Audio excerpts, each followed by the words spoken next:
Good morning, everyone. You're listening to Trace Elements Radio, live on Revolution Radio, Studio A, and of course, TraceElementsRadio.com. I hope you guys had a wonderful Valentine's Day. Had fun with someone you love, even though it's kind of it's a fake holiday and they want us to spend money.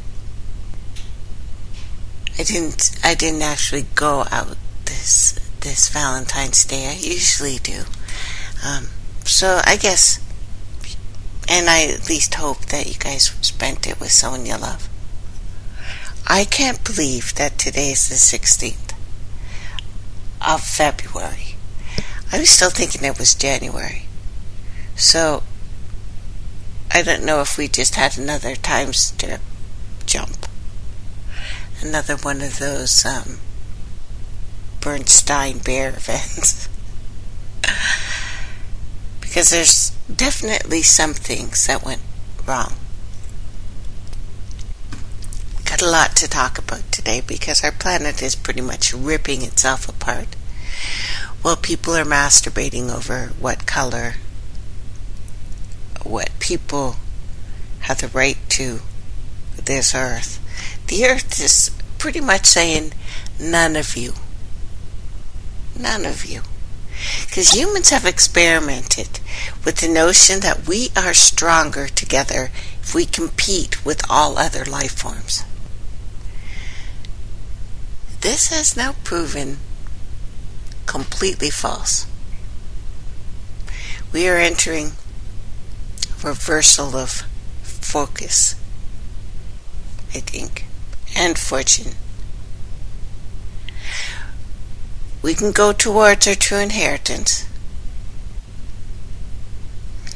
which maybe still can come if we unify instead of compete with all other life forms.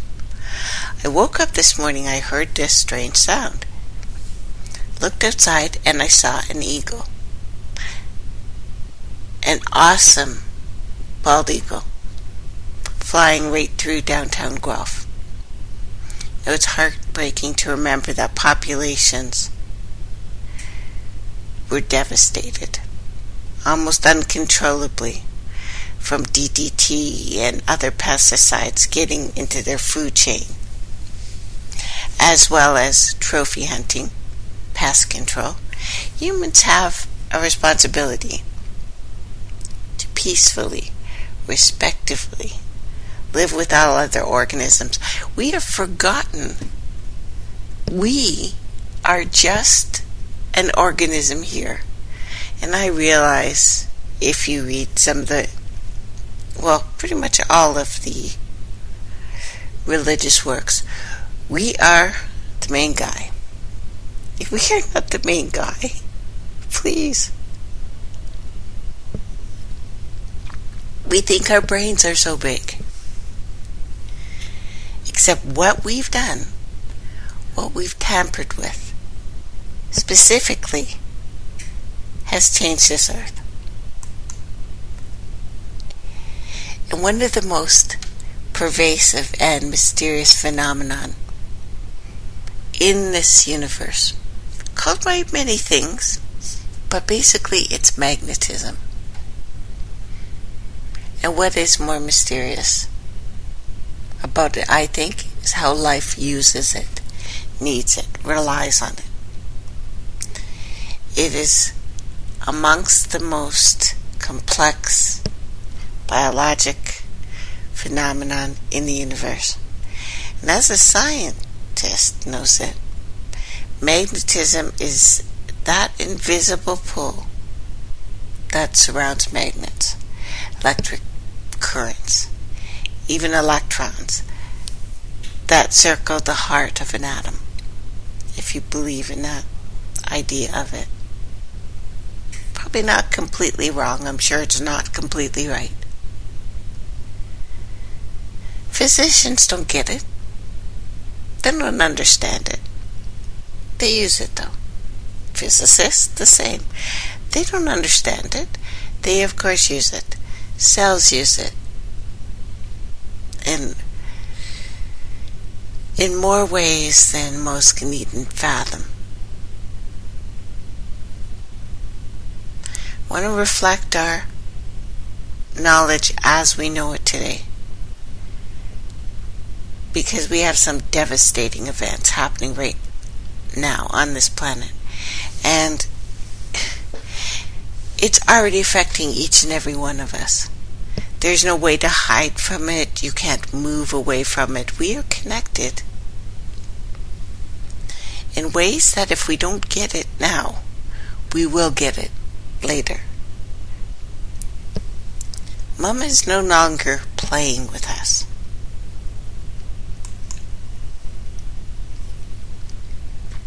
Portland is ridiculous right now. It's ridiculous what's going on there. This air has released a toxin. It is a public health emergency. Arsenic levels are 169 times higher than the state safety goal that was just raised, so you wouldn't notice how devastating this is. And it's already been a busy week, you know.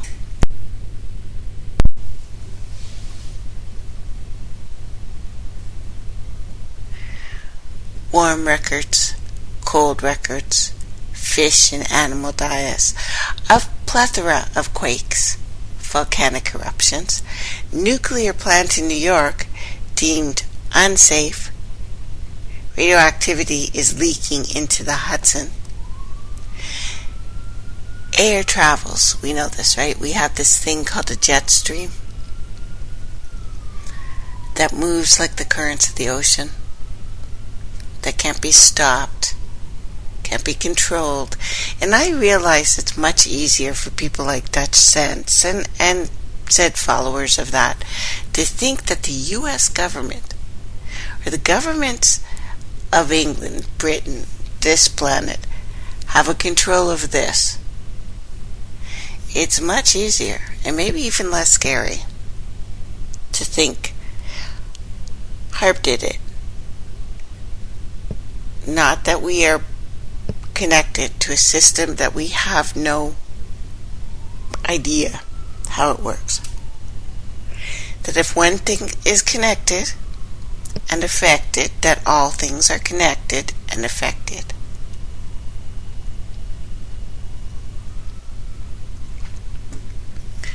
More and more explosions.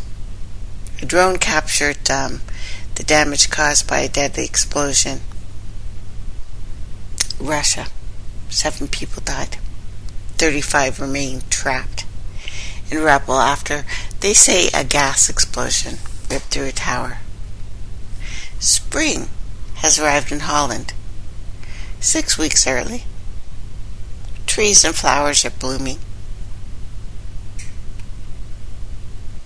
Completely does not look like Northern Europe in the middle of February.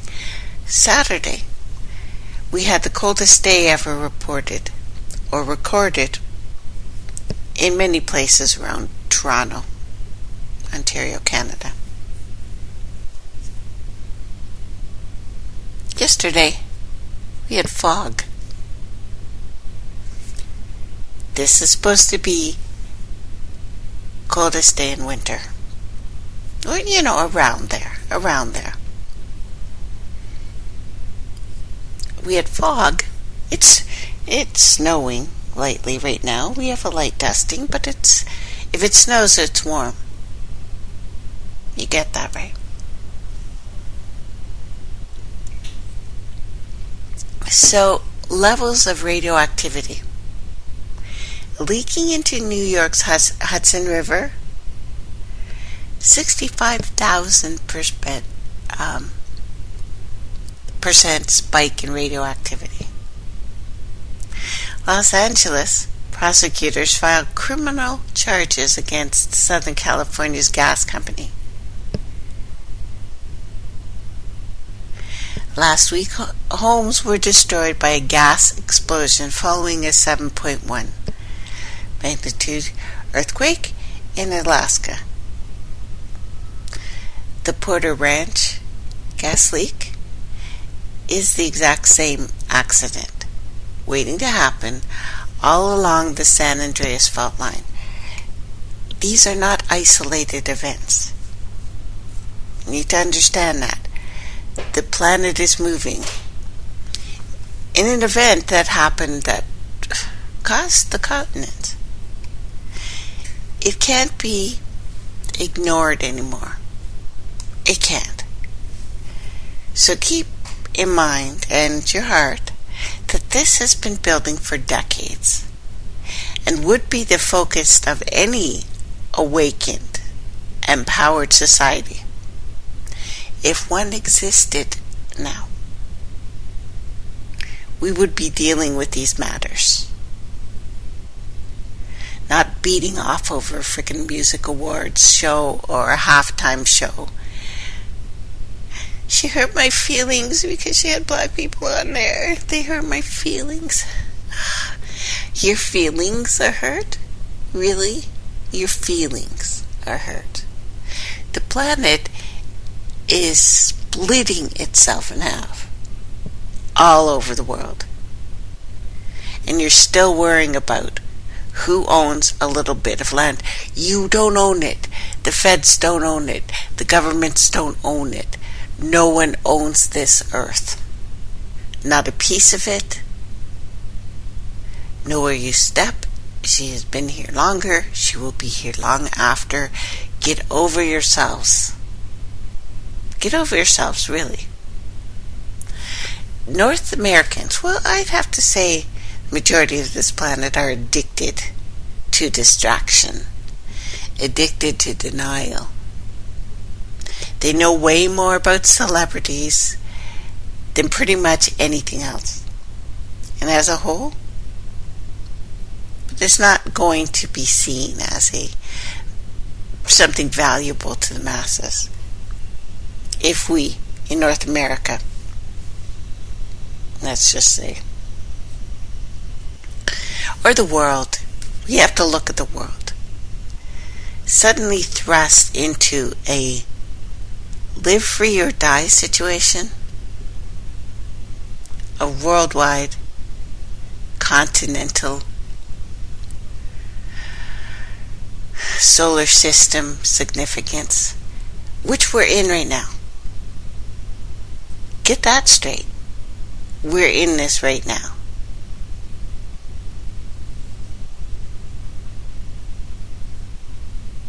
And I realize the world is not rumbling a 9 point anything earthquake right now. It's not happening all over the world for any extended period of time. But that time is coming. It's not a prediction.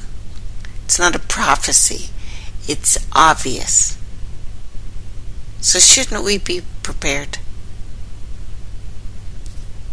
Maybe the only thing stopping you is self-love, which is due to having a false sense of self.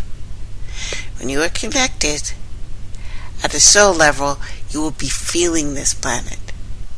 You'll be waking up like I am to dreams of a planet outside my friggin' window. Like right there. You would wake up when an eagle flew by your house. Oh, listen, the music's still going. Sorry. Guys, let me stop that. Yeah, you wouldn't have been able to hear that on Revolution Radio. Hopefully it went with what I was talking about. But anyway, if you are connected on a soul level, it doesn't matter if you call yourself awake or not, you will feel this planet. You would not feel okay right now. That ego would have woke you up. It woke me up. I'm not saying, yeah, I'm so much better. I'm just saying, if you're not in pain right now, if you're not feeling this earth screaming in peril, well, she will be fine. Of course, she's way older than us. Time, patience, she can rest for a couple million years, or travel through 1 billion years and go somewhere else. We don't have that option. We, the young beings, our brains aren't that big, really. Our bodies aren't that big, really.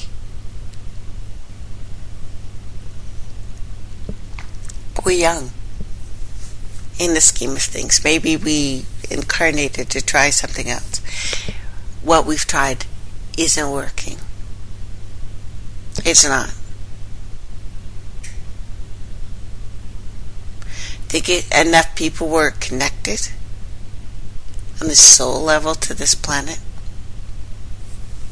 Like, truly connected. Not bullshit. Not the BS that's hug and love and light. I mean connected, where you are in pain right now. Where this is hurting you. Where the constant daily shootings in the United States hurt you. Where you know that owning a gun isn't going to save your life. Where you know joining an army to kill somebody that's never hurt you is not going to save your life. I'm talking about the opposite of living a distracted, mindless, brainless, heartless existence. Is to connect. You feel more, like it or not. And yes, first with yourself, then with others. So actually all solutions are rather easy when that happens. Has to be easy. Living as a mindless, distracted slave, sick, cancerous, and worked to the bone. And told lies.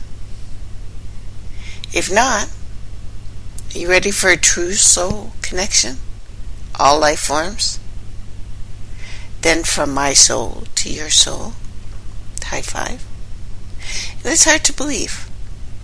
The ever-growing evidence supporting this theory that the continents are literally being ripped in half. Let's talk about this continent right now. Sinkholes. Rips. Actual rips in the earth. Look at Mexico.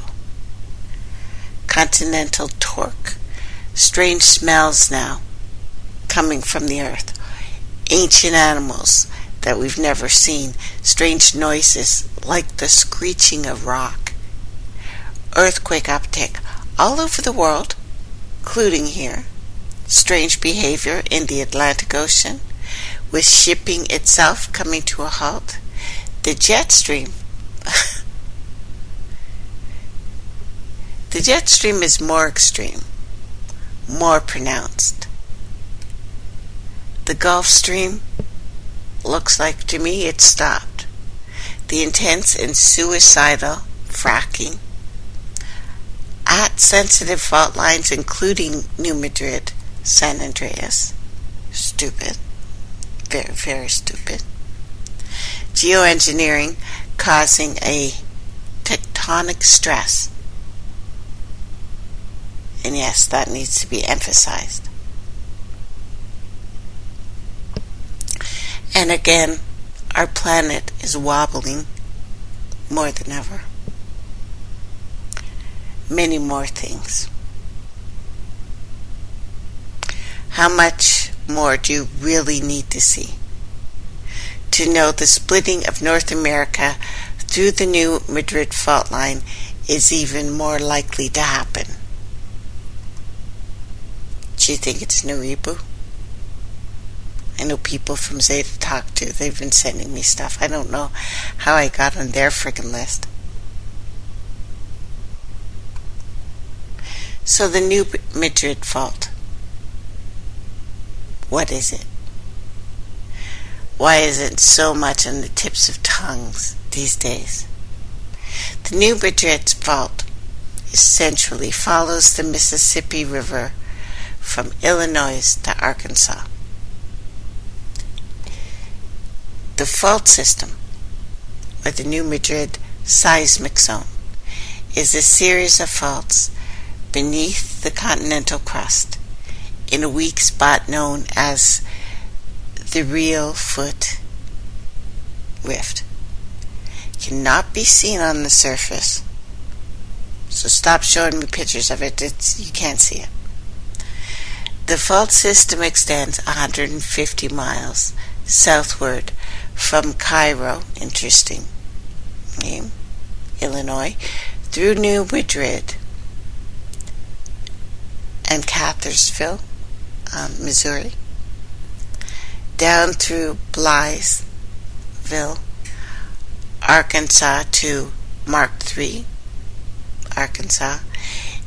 It dips into Kentucky near Fulton, into Tennessee near the Real Foot Lake, extends southeast to Dyersburg, Tennessee. It crosses 5 state lines. It crosses the Mississippi River, at least at 3 places anyway. So it seems like a local affair. That is absolutely not true. Anywhere that quakes along the west coast of the United States causes a jolt in the underlying rock. The area surrounding the New Madrid is essentially mud soil.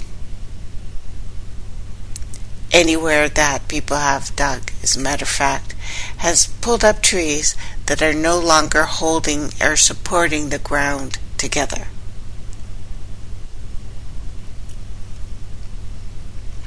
But that's why trees were there in the first place. It's not a matter of saying, we need more animals, so ranchers gotta cut those down. The planet was held together so we could live on it by deep tree roots. The systems that deep tree roots have, we no longer have those. We're down to 1/3 arable land. We have brought animals to places they don't belong. Brought them on ships, even though ships aren't really traveling right now, to faraway lands where they don't belong. Period. Animals for Europe should never have been brought here. Animals from Africa should never have been brought to Europe. The cross-contamination that we have done is killing us. You kill the planet, you kill us. Seems fairly freaking simple to me. But, our big brains, we thought we were something. Now, the area surrounding this New Madrid, essentially muck, soil, wet from the mighty Mississippi and Missouri and Tennessee and Ohio rivers, which join near the New Madrid fault line. Liquefaction thus affects that area, and you can look that up. Wikipedia has a good one. So the shock, a repeated shock of earthquake waves, cause water-saturated soil to rearrange itself in such a way that it essentially becomes a suspension of soils in liquid. Heavy structures on such areas suddenly sink, shift. Buried objects can suddenly shift. Relatively low density objects suddenly float to the surface. The last great quakes on this New Madrid fault line occurred in the winter of 1811-1812. Now the 400 terrified residents in the town of New Madrid, Missouri, were abruptly awoken by violent shaking. Tremendous war. It was, again, December 16th. Interesting. we're looking at a certain area of possibilities here. We struck with 3 magnitude 8 earthquakes that equate to our magnitude 9 earthquakes because it's been changed after Fukushima, which actually slowed down our planet, made the days, slowed it down, speed it up, made the days shorter. We can go into that one day, but it's a big thing.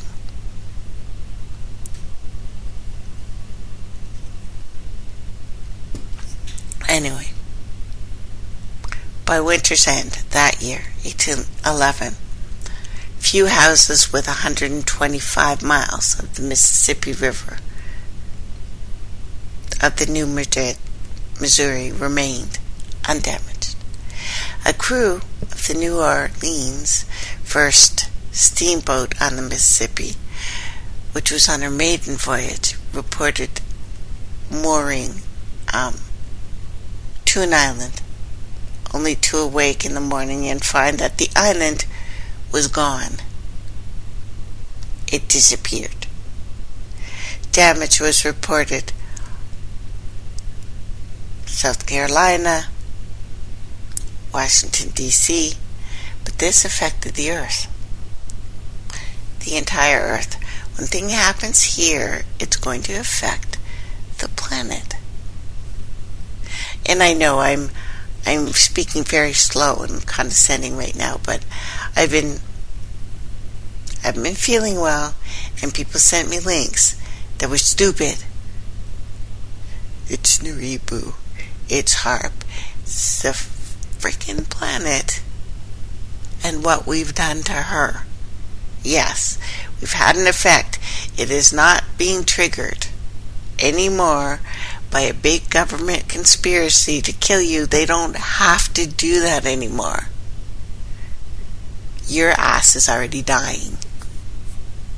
It is. You're sick. This planet is ill. You listen to people for 5 minutes and that's freaking obvious that they're very, very, very, very, very sick. So Portland, lawmakers on Friday, thank God for lawmakers, begged. They had to beg. They had to ask. So apparently the laws are only to piss around with you. But United States, like every other place on this planet, is a corporation.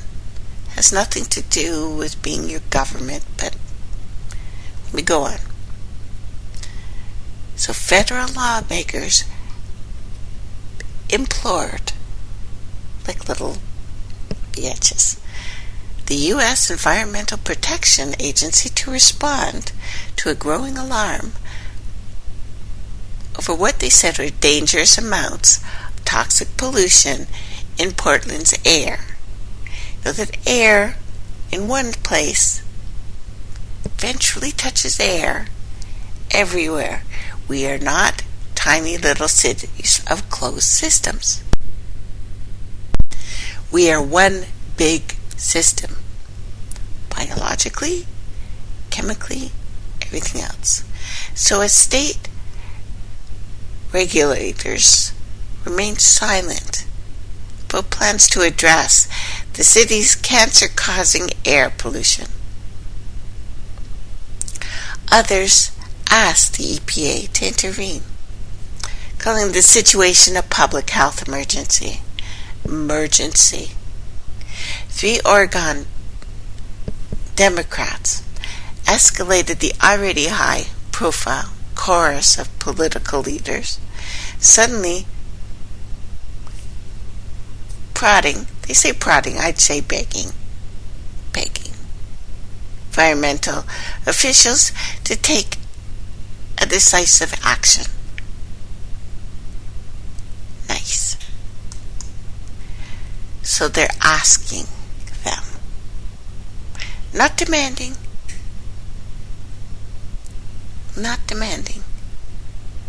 Pigging. Pigging.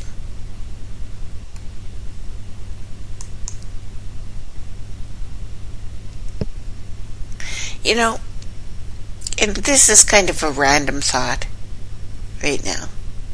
Half the best-selling drugs in the U.S. target the production of the circadian gene, so you can sleep.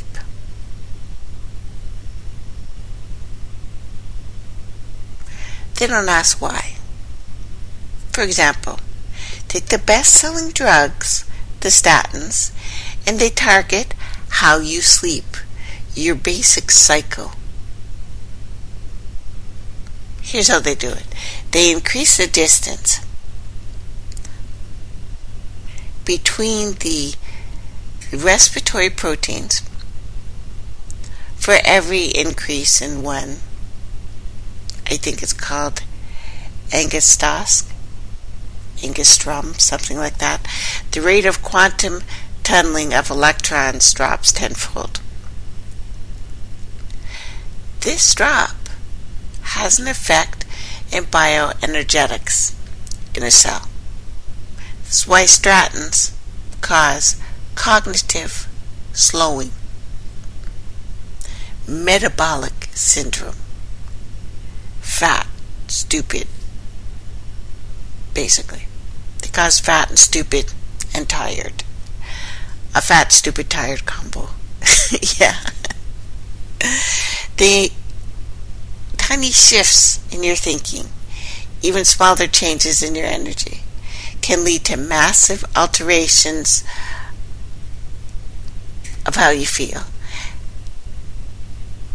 This is why this happens biophysically. People need to know this. They also need to know that supplementing CoQ10 is important right now. Maybe the only supplement you should take, because we should be trying to get this from our food, even though it's almost impossible. We are energy systems, yes? Connected to an overall energy system that works in the exact same way as we do. No different. Dramatic earth changes, the gamma radiation, this unfolding multiple events on this planet. They're not by accident. They shouldn't surprise you. People still seem pretty darn surprised, and I'm like, really? Are we surprised? Because I'm feeling not surprised right now. At all. You know, I put up this interesting picture of this strange force that went over America. Yeah, it's a NASA image from 2014. I showed it in 2014. It has not stopped. Of course, I only mention America because America forgets there's other people on this planet, but nonetheless, this split, this image from the Science Channel, shows a problem. Canada, United States, Mexico, 2 continents, and it goes all across the Atlantic Ocean, and it's a very weird zone. You know, it makes me think that Obama too has been listening to certain teachings that I have, like Kesha's, for instance, especially the public teachings. And now we see immediate reaction to what was broadcasted on, or at least broadcast on February 2nd. That day, as they talked about an earthquake disaster pending in the west coast of the United States at around 8 a.m.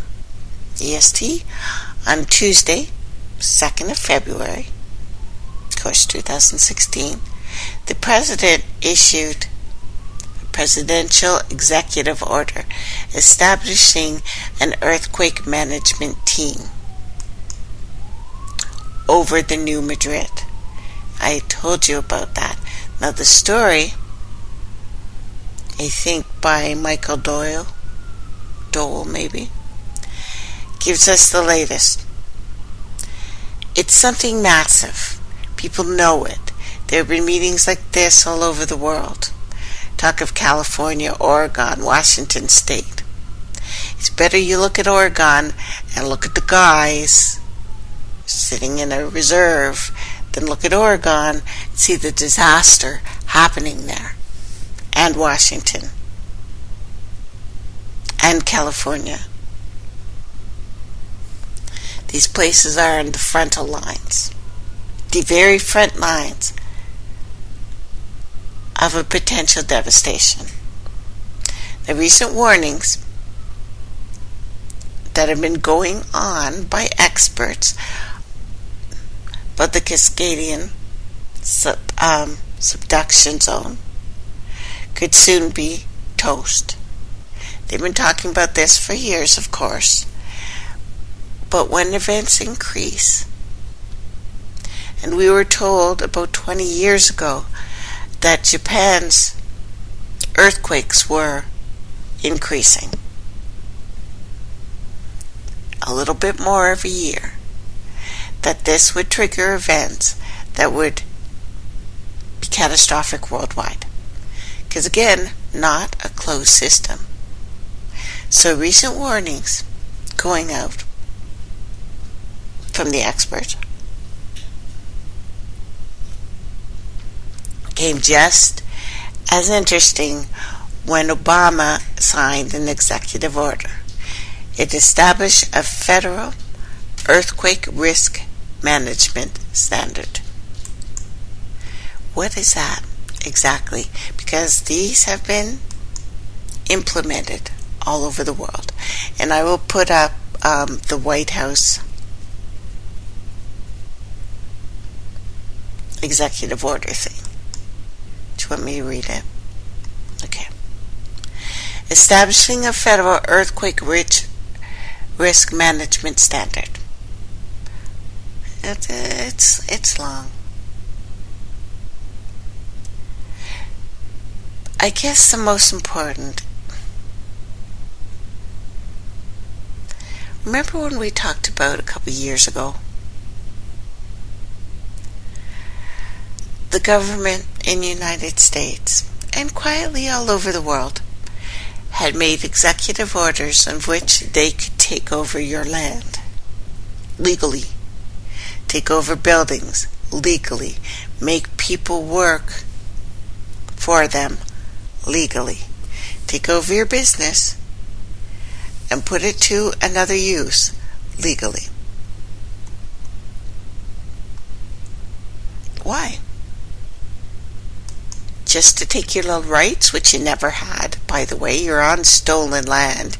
You were sent here by people who enslaved your ancestors. Not a good sign for freedom.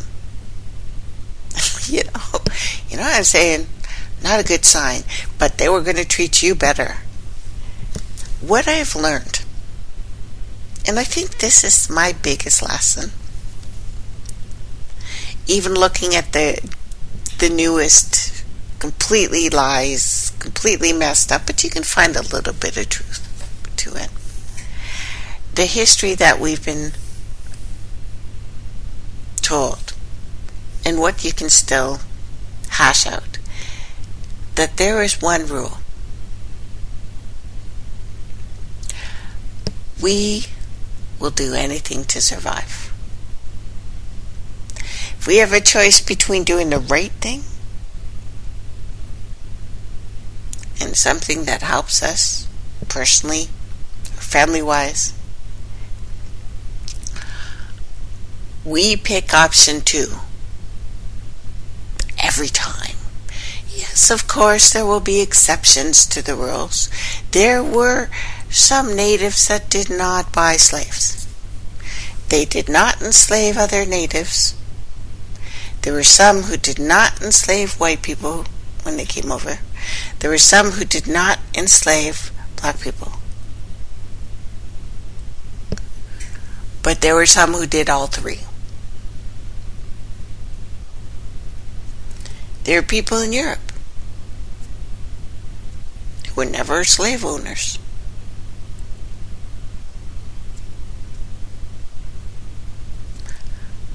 But again, there were some who were.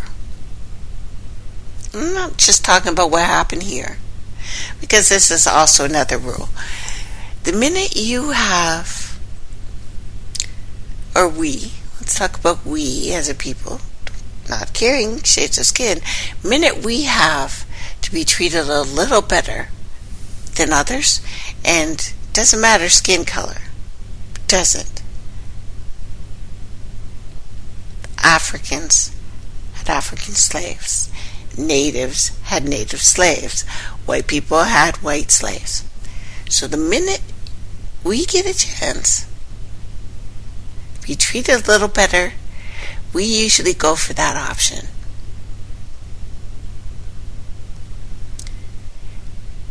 And we do it to our animals and our plants and our brothers and our sisters. And for a man, all you have to do is give him the opportunity to get laid, and all of a sudden he's morals. What were they? I'm sorry, boys, but you have a little tendency to be, oh look, I have a penis. What was I doing? I'm sorry, I should have put that different, but you know what I'm saying. Because we see the same sellouts selling out for the same reasons all over the world. So, maybe that's our connection. We come from a group of assholes. Any time that we have a chance to become magnificent or assholes, we choose the asshole option. Shows we have a common ancestor. Can you imagine? Her and the hunter. Asshole. So, I saw this story. I think Next News Network saying that the biggest earthquake problem may not even be West Coast, but right smack dab in the middle of America, New Madrid, because it's ready to pop and shake. Twerk. Mom is ready to shake her big old butt. Now, a news story. WKNR, Nashville, Tennessee, tells us why all Americans should be extremely concerned about such an earthquake happening, warning that the damage will not be much more than the Hurricane Katrina. We see that the devastation could actually cause a collapse of the electrical grid on the East Coast for a year or more, even if the damage was light. Think about it. There was no electricity. We are not people who know how to can. We are not people who know how to do much of anything. I'm not sure most people could go without their smokes, their drugs, whatever proactive piece of thing that you are doing to get through the day. The light's out for a year. It turns into beast mode. Because what I have seen, and I tried to think higher about us, but what I've seen every single time is when there's a problem, most people act like, and I can't say animals. Animals don't do that. Animals work together for a whole. We turn into rapists We do. We turn into rapists. We take what we can get. We travel in packs and attack. That's what we do. Look at Chirac right now, Chicago. Have a bunch of children, untended, traveling in packs, killing each other. You have cops in a uniform that are doing the exact same thing, as far as I'm concerned, traveling in packs, killing people. That's what they're doing. They're getting away with it too.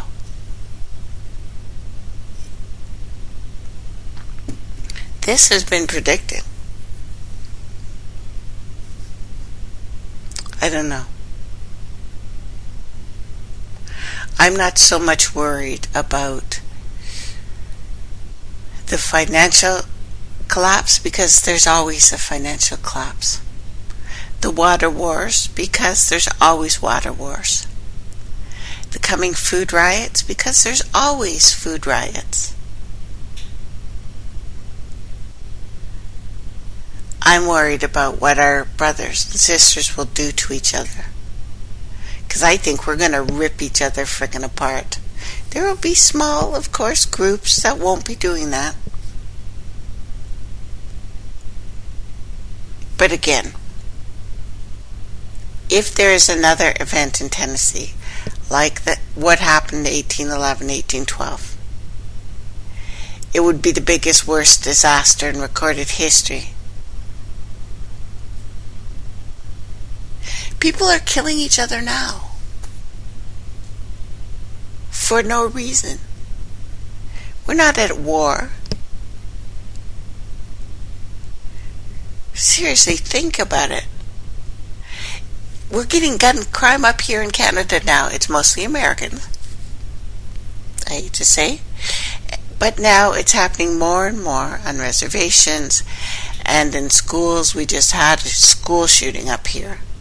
For us, that's a big deal. We don't kill each other every week, like seems to be happening. But then again, the apocalypse is happening most of the world right now. We've just been spoiled up here, and people are getting desperate. Food is a problem. Children are being taken away from their parents. There are no grandparents left alive. The water is bad. This is being allowed because the water is bad and they know it. The soil is bad and they know it. Monsanto is doing what Monsanto does because our plants won't grow in this toxic environment. If our plants don't grow, we're a little bit of a plant, except plants do something that we don't do. Plants don't get cancer. They don't. Have you never questioned why plants don't get cancer?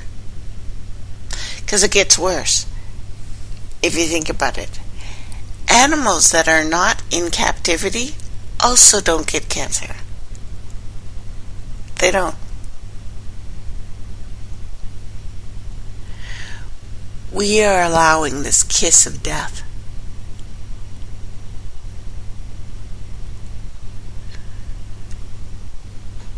to come. It's already happening. It's not even really about what it will do. We're seeing what it's going to do.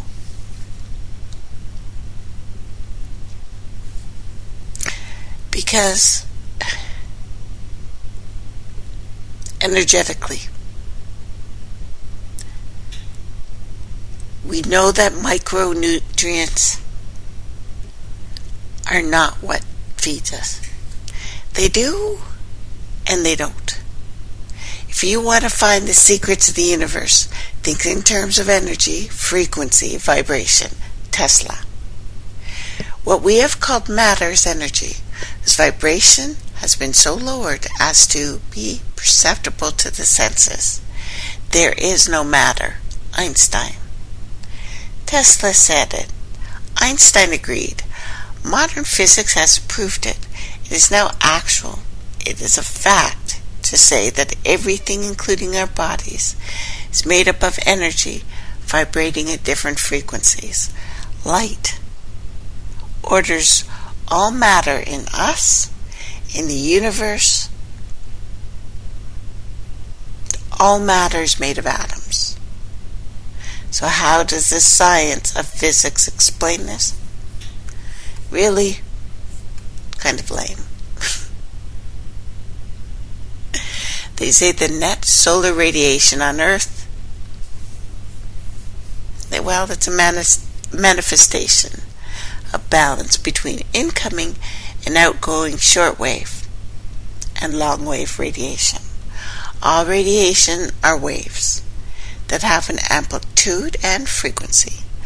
Awakening health within your system, in your cells, is actually what is spoken of when they say raise your frequency. I know it's new agey, but that's what it is. You raise the frequency of your cells, you feel better. This is biological. This is new age stealing something true and trying to make it something different. But as intensity rises, you become a different person. You become aware of different perspectives. And then you begin to resonate with that. You get up the smoking or whatever it is you're using to get by. These are actually true things. These solar radiations are built into ecosystems that are directly self-organizing, self-correcting. This occurs by affecting net radiations, primary to life on Earth and in the atmosphere.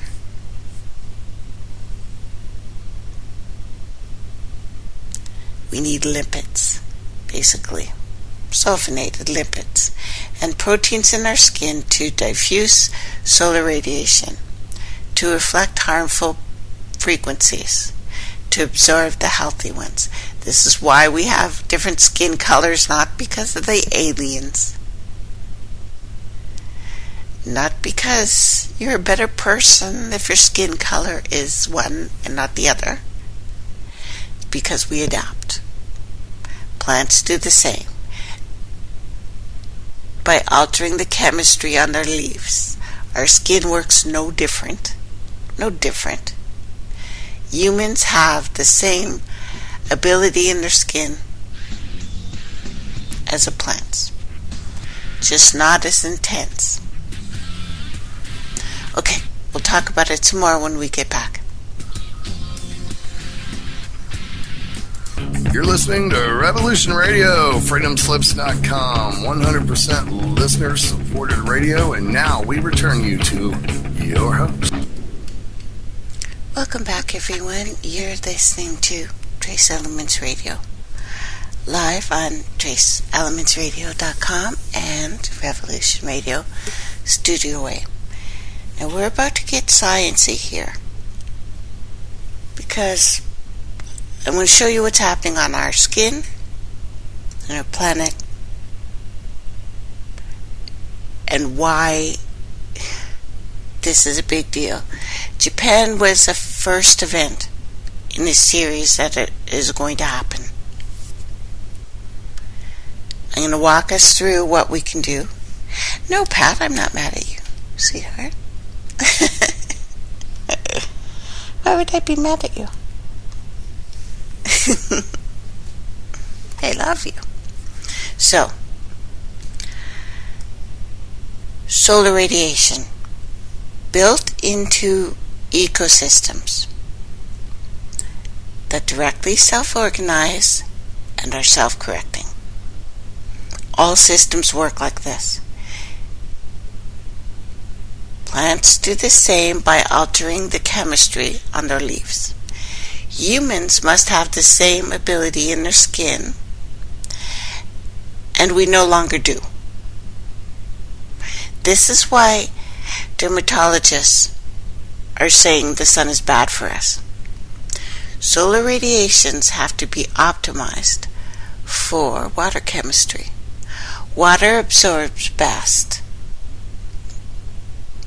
by AR and UV, so infrared and ultraviolet light, built into a huge battery for living cells, basically. Everyone seems to know that electricity runs freely through water. What most do not know, I guess, is that it becomes more powerful and useful to build complexity when the water is charged, separated by solar radiations. IR and UV. IR, just think of it as heat. Heat flux, I guess. It's important in our quantum ecosystem on Earth. It's important in our quantum ecosystem in our body. It connects plants to animal cells. When we consider a time scale, or a time scale of a year or bigger, the Earth is in a state of radiative equilibrium, meaning the Earth releases as much energy as it absorbs. On average, the Earth emits 79% of the absorbed solar atmosphere as low-wave radiation due to its relatively low surface temperature. The remaining heat is transferred from Earth's atmosphere by evaporation of water. This is important. This is a process called latent heat flux. It accounts for 16% of all of our energy losses. The transfer of heat to air from the warm surface to the cooler outlying atmosphere is called sensitive heat flux. I guess it doesn't really matter what it's called. Oh geez, did I remember to stop this? No, I didn't. I must be tired. I'm tired today, guys. It's been a really tough week. Already, it's only Tuesday. I wasn't feeling well, so bear with me. Oh, and I may have to take a break for a minute. My son's off work today. He may be barging in at any moment, and I encourage his barging in. Young male, raised as a king, must be powerful. You understand? So, I encourage his feeling of strength and power and barging in-ness. So anyway, what I'm trying to explain is phase transitions of energy flow between the outer planets and Earth, our natural process. This transfer of energy dramatically affects water cycles on Earth. Heat absorbed from the surface when the water evaporates is subsequently released to the atmosphere. Then water evaporates, it condenses, resulting in the formation of clouds, precipitation. All forms of non-negative EMF alter the balance of heat transfers. They cause dehydration. This is why the donut hole in Australia and New Zealand is one of the main drivers of illness down under. The atmosphere also transduces energy. It flows from the Earth to life on Earth and below it. It affects it. How? The atmosphere naturally absorbs much of the long-wave solar radiation. Without this natural energy, the surface temperature on Earth would be 33 degrees Celsius lower than it is today. And that would be really cold. So, if we had the opposite effect, when the gases rise, this radiation fills the atmosphere, the temperature can be expected to soar. Oceans then acidify quickly, which we have discussed. The atmosphere transmits about half the incoming shortwave solar radiations on the Earth's surface. It absorbs 90% of the long wave infrared radiation. This is how the groundwater becomes energized by the sun via the atmosphere. Works together. The IR radiated from the Earth's our tectonic plates fill it with a constant source of IR light. The only thing water needs to become the ultimate battery for life is to be close to any protein and exposed to UV sunlight to grow its exclusion zone. This makes water a stronger battery. Plants do this, we do this. Water. Our water needs to become an obsession right now. Because most absorbed energy is released into the atmosphere. It is a latent heat flux in plants. Sensitive heat flux occurs from the heated earth to the cooler atmosphere. This ratio determines the strength of a coupling, the energy of a cell. It is a very dynamic ratio. And I'll try not to bore you to death, but in our modern world, this system deeply is uncoupled now because of what humans have done in the last 120 years. This is why the aquifers are drying up. The climate is changing at an astounding rate that is surprising NASA, surprising scientists. This is a story that you won't hear in many health talks. It wouldn't be a surprise to anyone who understands physics, however. The answer here is in quantum physics, because this is science. This is the actions of light upon atoms. In any ecosystem, light affects the world we inhabit. And it does so in the exact same way it affects our cells, using specific frequencies of its radiations. Proper frequencies of light are what provides the order of our cells and our tissues to limit chaos, to build a state that supports what humans call life. Non-native EMF causes electron steals.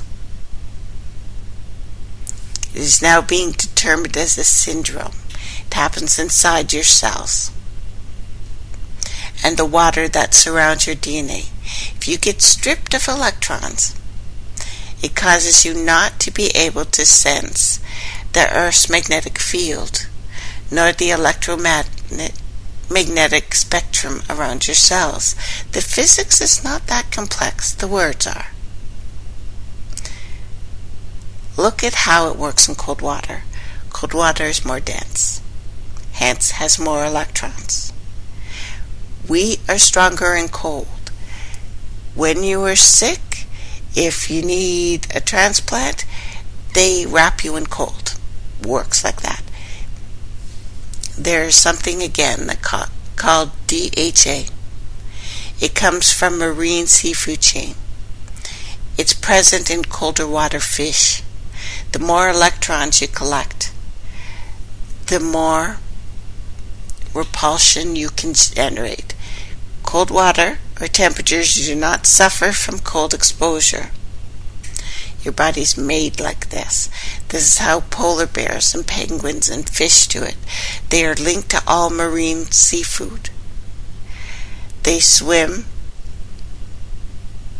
Well, the sea they swim in is actually called photonic zone, where light penetrates water. Take this example. One electron inside you, one electron outside you.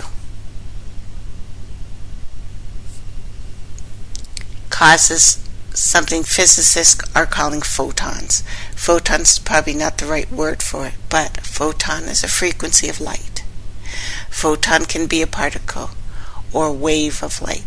This is disrupted by certain kinds of radiation. Certain kind of radiation can also help you. The Sherpas, you know, the guys that people use to go up mountains, except they don't need all of the special things. Because they've lived near a mountain, because they went higher in a mountain, so physically training their bodies, because it was cold, because they used fat, this made a couple things happen. They have longer telomeres than anyone else on the planet. They have stronger mitochondrial DNA, even the males, than anyone else on the planet. The higher you go, the more radiation you get. Now, they are using something very ancient in our cells to become powerful. Understand? Now, me living on the 6th floor, where I'm not climbing up here every day, where I do not have genetics of people who lived on the 6th floor for hundreds of thousands of years, I do not have genetics that is making me viable to the radiation that I'm getting up here. Not the radiation and the non-native EMF from everyone's cell phones, from all of the cell towers, from absolutely everyone's television, from all of the smart things going on, the lights, that constant buzzing sound, the fridge and the stove, and how everything works. The radiation has become huge. With me? Now, let's go back to the United States.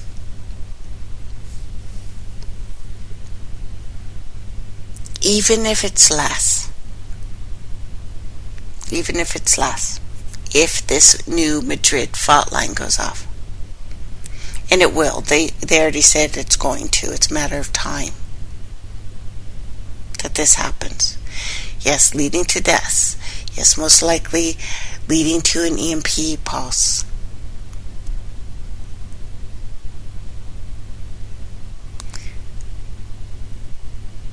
So, we would get over that now. But here's what I ask you to remember. There are 15 nuclear reactors along the New Madrid fault line. How many of them were back in the 1800s? So I says to myself, self, that would be 0. So the potential devastation added to the potential devastations already ongoing, that would cause another link of events connecting these nuclear plants. How will our planet Earth, now going through incredible earth changes, deal with this? As always, I believe that my emphasis should be on preparation, if you're prepared to weather almost any kind of natural destruction, devastation, earthquake, constant EMP pulses, constant radiation, it's obvious, I'm one of the people already struggling with this. You don't get MS if you are healthy. You don't.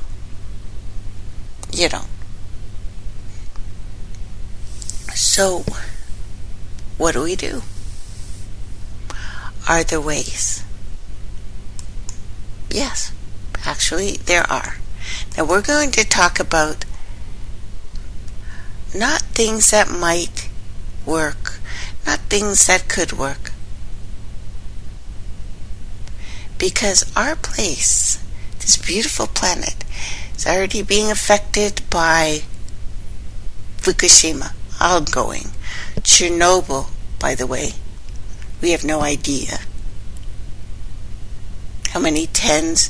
Well, we do actually know that tens of millions of lives were destroyed by this.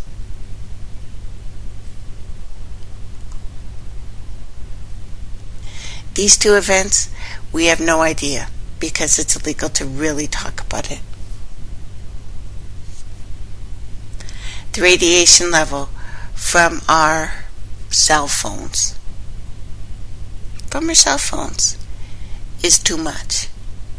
It's causing adrenal fatigue. And here's how we have to look at it. Radiation poisoning damages organ tissues by excessive exposure to ionizing radiation. And what it does to the water, really. Yes, we can do things like cold, ice packs. It really helps. It does. Finding the coldest amount of fish, cold water fish you can, even though fish is having a problem. But if it's alive, it's stronger than you are.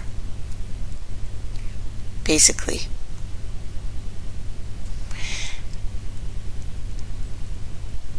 Oxidative stress, which is killing us. We're talking about dilapidating changes to your DNA. This is affecting you already. It's why I'm so fond of antioxidants, C, E, taurine, CoQ10, melatonin. Now the syndromes that will happen with this, that people are talking about, strange respiratory illnesses, heart events, skin problems, muscle problems, skeletal system problems, nervous system problems, changes in the frontal, temporal, and occipital lobes of the brain, diminished intelligence, eyesight problems, digestive problems. That's what's getting me. That's what's really getting me. Thyroid cancer, probably affecting all of us. Leukemia, so blood cancers, children, adults, already happening. Now we know that Chernobyl did this. They're at least telling us this.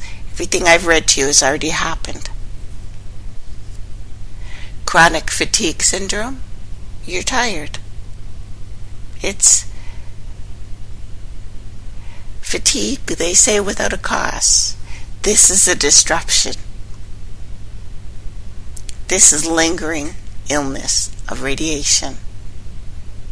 Trembling, back pain, excessive fatigue, early aging. Look at people who are 50 right now.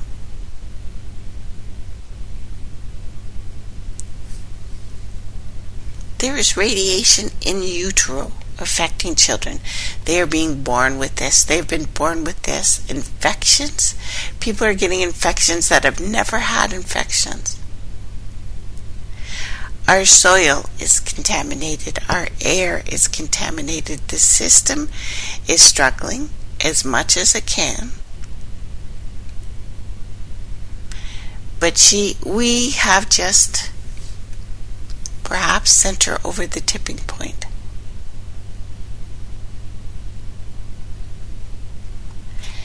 In 1986, the level of irradiated plants and animals in Western Europe, North America, the Arctic, and Eastern Asia were hundreds, even thousands of times above acceptable norms. Instead of fixing that, they raised the levels. The initial pulse of high-level irradiation, followed by exposure to chronic low-level radionuclides, resulted in morphogenic, physiological, genetic disorders in every living organism. It's contained and contaminated everything that has been studied since the 80s. It's every plant, every mammal, every bird, every amphibian, every fish, every invertebrate, every bacteria, every virus, every vole, every frog. So, what do? In Chernobyl, 5 grams of spirulina for 45 days was used successfully against radiation poisoning. Tried, tested, used. Chlorella algae, also used as radioprotective effects. A study showed that spirulina reduced urine radioactivity by 50% after 20 days. In Belarus, they developed a special program to treat 100 children every 20 days with spirulina.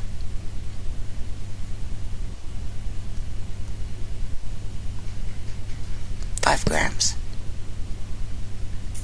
It's a little yucky. I'm not a fan. But you want to live, do it now. There's got to be some way that we can make it less yucky. But I'm working on it. I am working on it. So anyway, the healing occurs during a continuous process. Even when the radiation exists, because it's only going to get worse. There's nothing we're going to be able to do until we turn off all the cell phones, all the computers, all the TVs, all the fridges, all the stoves. This is something that we should be dealing with now. Whether you believe radiation from these emergencies are a problem, you should be doing it anyway, because you have a cell phone. All kinds of information on this. So, no side effects from these things. But only buy spirulina or chlorella from a certified heavy metal free source.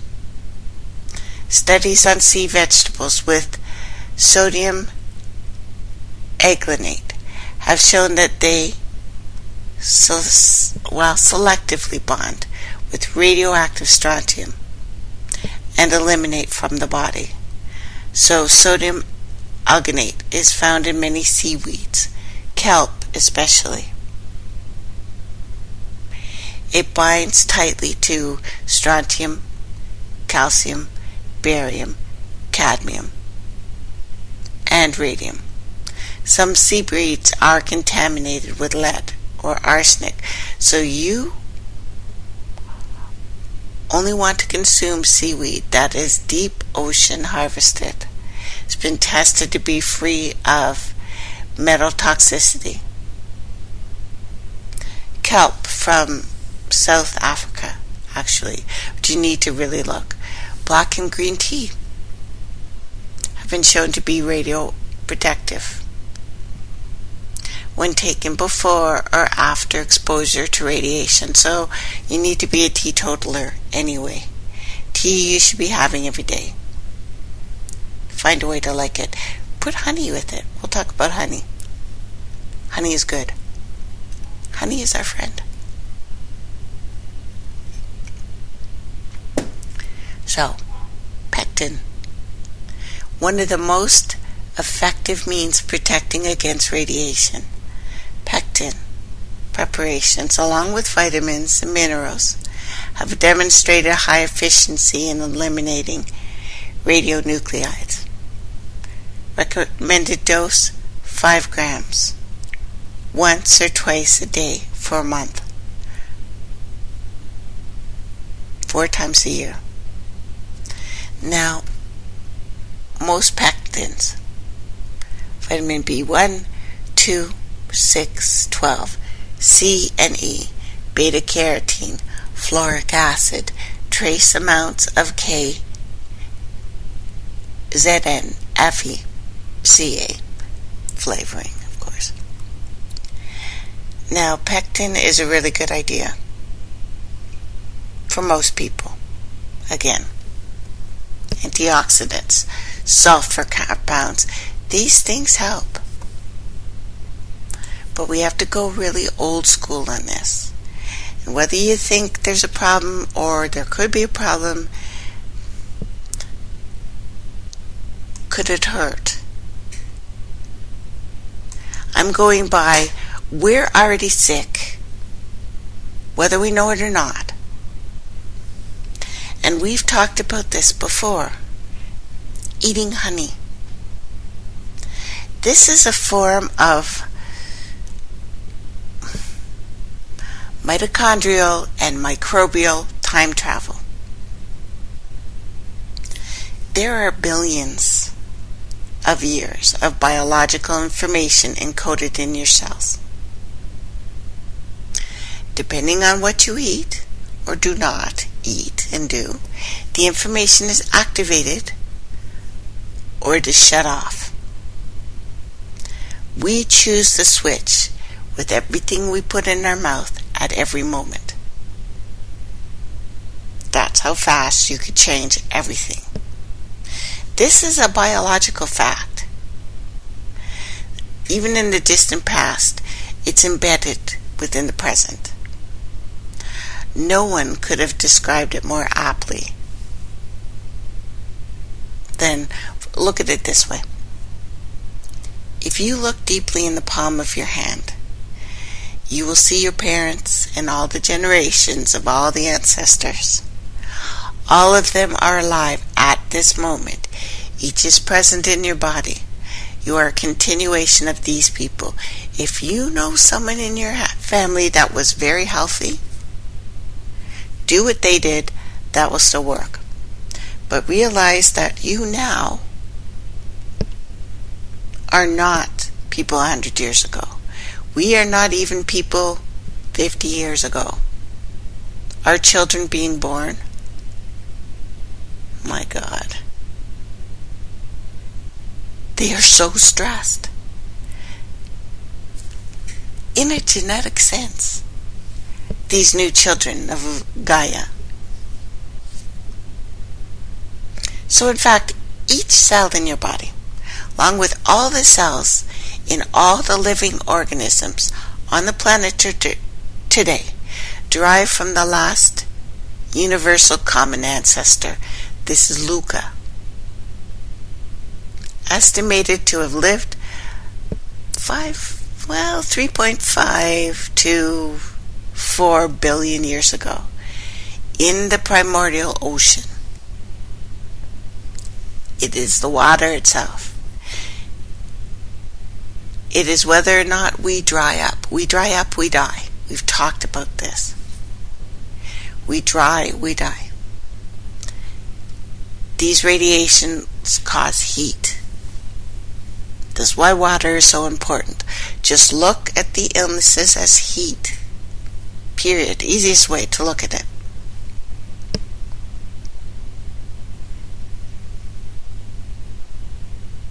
All the organic beings that have ever lived on this planet have descended from one form into life that later breathed. The germline cells, within our bodies, so sperm, ovum, represent something quasi-immortal, an unbroken biological thread tying us all back through the most infinite number of cell reproductions.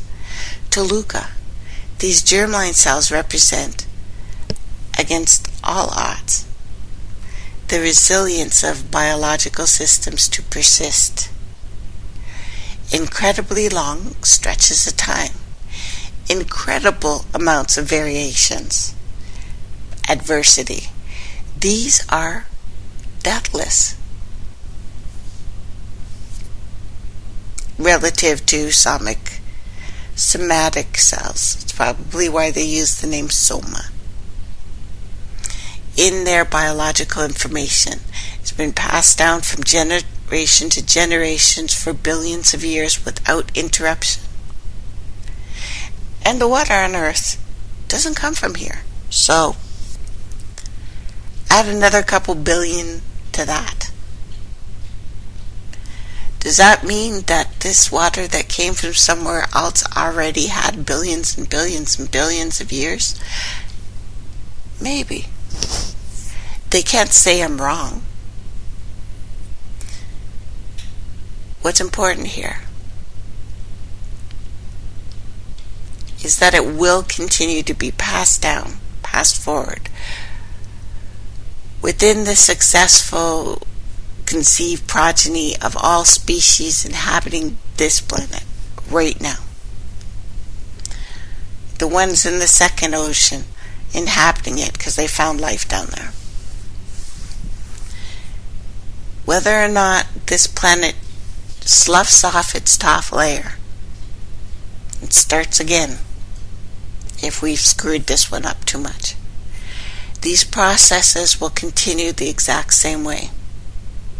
So anyway, biological entities are unique, yes, insofar as they inhabit the now, while containing within them information stretching back in the distance as to approach genetic time scales.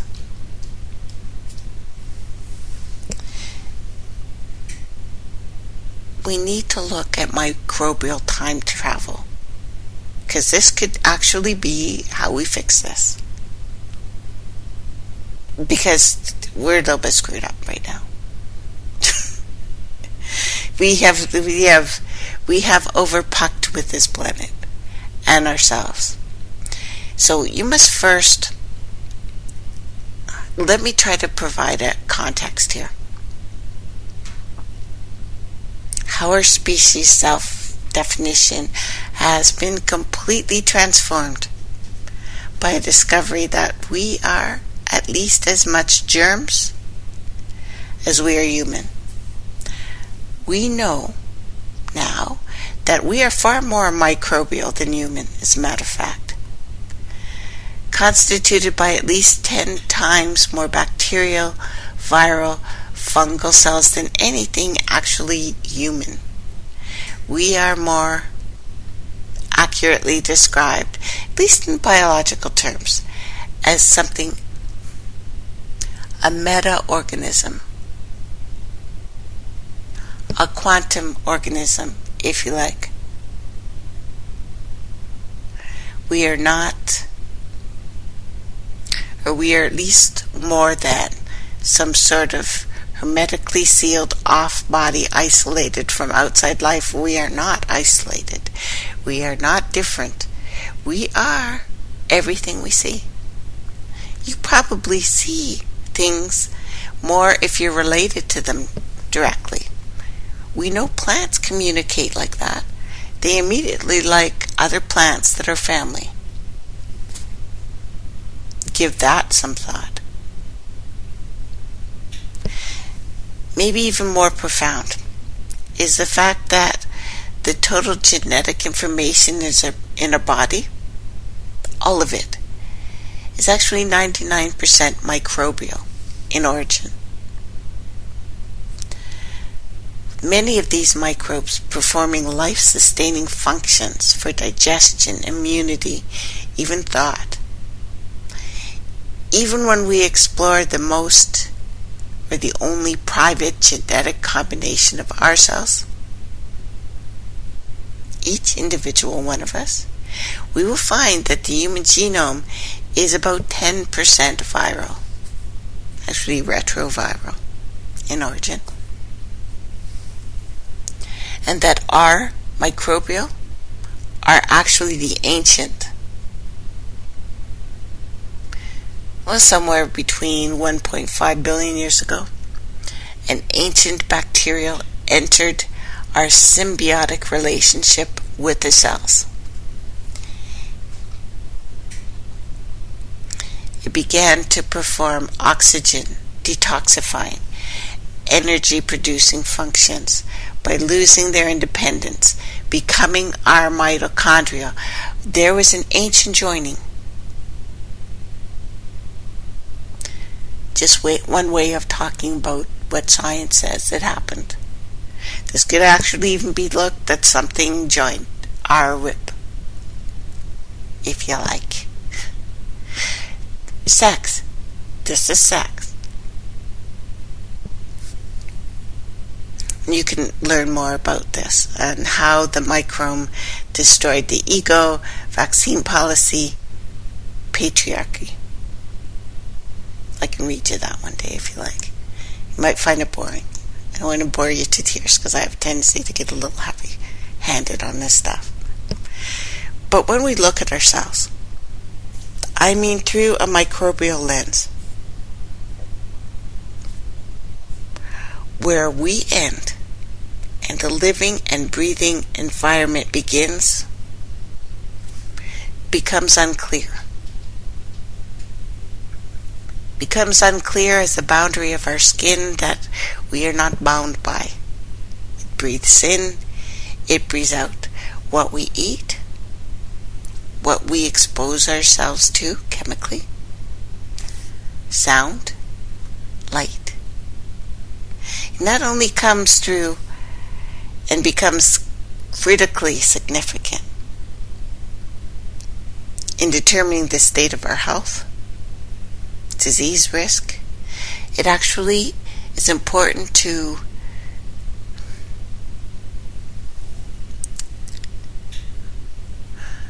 our own identity. This information is beginning to affect the way we look at ourselves as a species, at least in biological terms. It should. In fact, the hologene, or genome theory of evolution, states that we are a hollow bionate, a host, whose fate is always and was always inseparable, bound in all of its symbiotic microbes. Even with classical evolutionary theory of how our genes evolve, selective pressures from the environment have shaped the types and the numbers and the microbes. This is where we get the we are what we eat.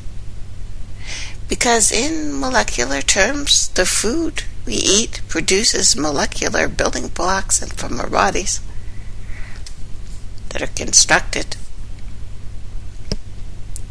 So I don't know. Does that mean honey? Can you pass the genome? And actually honey is one of the things that help make us human. And it appears that the human sweet tooth has a long history in evolution, in the change, in our smartening up or dumbing down, depending on how you want to look at this newfound thing that we are. 40,000 years ago, all over the world, around the same time, humans started collecting honey. Humans like us, not so sure. Relatives, Absolutely. So the images range from climbing ladders to access hives, residing in high trees, to figuring out smoking out the hives filled with honeycomb. Honey bee larvae are important foods consumed by populations of hunters and gatherers worldwide. Foragers. America, Asia, Australia, Africa always include honey bee larvae as a big component to our diet. The Hadza hunter-gatherers, Tanzania. Population. From this, everyone talks about this as their preferred food. There is an ancient story in Kemet that it was our consuming of honey that changed us. Not the fish, not the meat, and that the keepers of the hive were vaulted because they called it liquid light. So what does that have to do with our microbes? And we're going to be continuing this week, so you know. Honey contains beneficial microbes contributed by bees and plants that they forage, including lactic acid producing bacteria, lactobacilli, and when eaten raw contributes to health promoting strains in our bodies. Everything likes sweet. It does. These bacteria have identified as indispensable to immune systems of individuals and the hive as a whole, as well as affecting the behavior of certain types of bees that inhabit complex colonies. Now make sure the honey that you eat is actual honey. You have to really read the labels now, because sometimes it's just liquid sugar. The sugar that we should be throwing out, because we should actually be eating the molasses. Molasses has enzymes that will help you digest. The white sugar has nothing. The beet sugar and the sugar I'm talking about, I'm still not thinking clearly, but it's bad. It's over-processed. It has nothing for you. Hurts you. So, consider for a minute the ancients. May have been smarter. It certainly looks like for a while it was smarter. Hopefully it wasn't that long ago, because I'm certainly seeing an overwhelming amount of dumbass here right now. That may be the virus we're infected with. So, this may have been a co-evolutionary relationship with honey. Is it possible that our own immune system and microbial populations share dependency on honey-based microbes? Because there's no doubt that in a day and in an age where previously timeless and unbroken chains of microbial custody between vaginally birthed and exclusively breastfed offspring became profoundly disrupted, our inner microbial terrain has become completely ravaged. Add to this barrage of food-like substances, synthetic dietary inputs, a battery of antimicrobial toxicants unleashed by the Industrial Revolution, now festering in this post-industrial chemical soup that we are immersed in. The intimate leak and links between human and microbial sides of this holobiome, meticulously complicated entity, interconnected, interdependent. What if honey could help these wounds? What if honey is the only thing left that could help these wounds? Eating ancestral foods infused with equally ancient symbiotic bacteria to help us to recover, travel back in time, in biological time, of course, to something more suitable, to a state of health that we could actually recover. I know they say no sugar, no sugar, no sugar, no sugar, no sugar. It's something else. It's been pre-digested. The bees have taken care of that. It's easy on your body.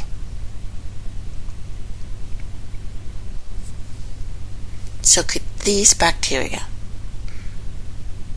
and their metabiological byproducts provide something meaningful, epigenetic, if you will, information that we no longer contain, or most of the foods that we eat contain. There was a real fascinating study done in 2012 talking about lactic acid bacteria and honeybees. Well, when I say fascinating, I'm like big fat nerd here. To me, I'm like, wow, this is so cool. It's discovered that species from lactobacillus and bifidobacteria in bees all over the world are over 80 million years old. Random sample. This means that bees, honeybees, their honey contain bacteria that humans have maintained contact with, ingested throughout their entire course, the evolution of foragers. Which means that they include pre-human progenitors. Within the confines of their little abused bodies right now, our brothers have provided an environment for ancient symbiotic bacteria to survive intact for millions of years, enabling animals like us to replenish our microbes, our microbiomes, through consuming bee products like the honey infused with them. And since food is not just fuel or just building blocks, it is information. It contains epigenetic inheritance systems. This is real, and perhaps the most valid expression of our DNA as a primary sequence nucleotide in our genome. This discovery has profound implications for those whose microbial heritage has been decimated right now with genetically altered via recombinant chemical induction of food-like substances and eating real wild harvested raw honey might actually reinfuse your body with information and microbes that you can't get in any kind of pill.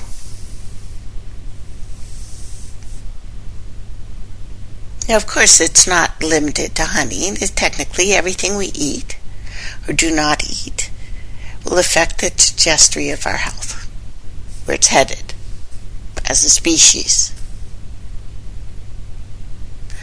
Our present agricultural system carpet bombs monocultured land with biocides that destroy the profound microbial biodiversity vital to gene recovery.